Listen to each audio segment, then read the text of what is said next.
गरुड़ पुराण चौथा अध्याय। न्याय का पल बीत चुका है। अब आत्मा को जाना होता है उस रास्ते पर जिसे नरक की यात्रा कहा जाता है।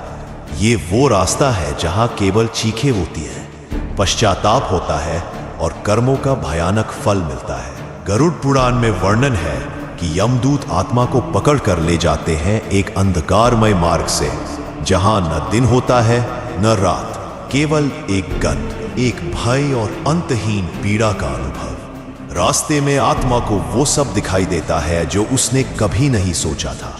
रक्त की नदियां, कांटों से भरी भूमि, अग्नि से जलते वृक्ष और अन्य आत्माओं की कराहती पुकारे। गरुड़ पुराण कहता है, यत्र शूलानि वृष्ट्यन्ति यत्र अग्निरिव प्रभा न मार्गम न नद्या केवलम दुखमात्रकम। यानी वो रास्ता ऐसा है जहां ऊपर से बरसियां बरसती है, चारों ओर धधकती आग होती है और हर कदम आत्मा को उसकी गलती का बोध कराता है। यह यात्रा 47 दिनों तक चल सकती है और हर दिन आत्मा को उसके पापों के अनुसार पीड़ा दी जाती है। कुछ आत्माएं विनती करती हैं, कुछ क्षमा मांगती हैं, पर वहां कोई सुनने वाला नहीं होता।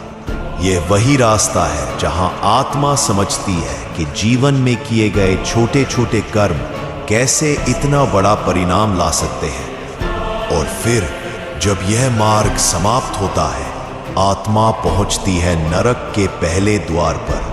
क्या होगा? कौन सी सजा इंतजार कर रही है? कौन सा नरक मिलेगा उसे? जानिए अगली कड़ी में। गरुड़ पुराण की इस रहस्यमयी यात्रा में आगे बढ़ने के लिए जुड़े रहिए और इस गूढ़ ज्ञान को औरों तक पहुंचाइए।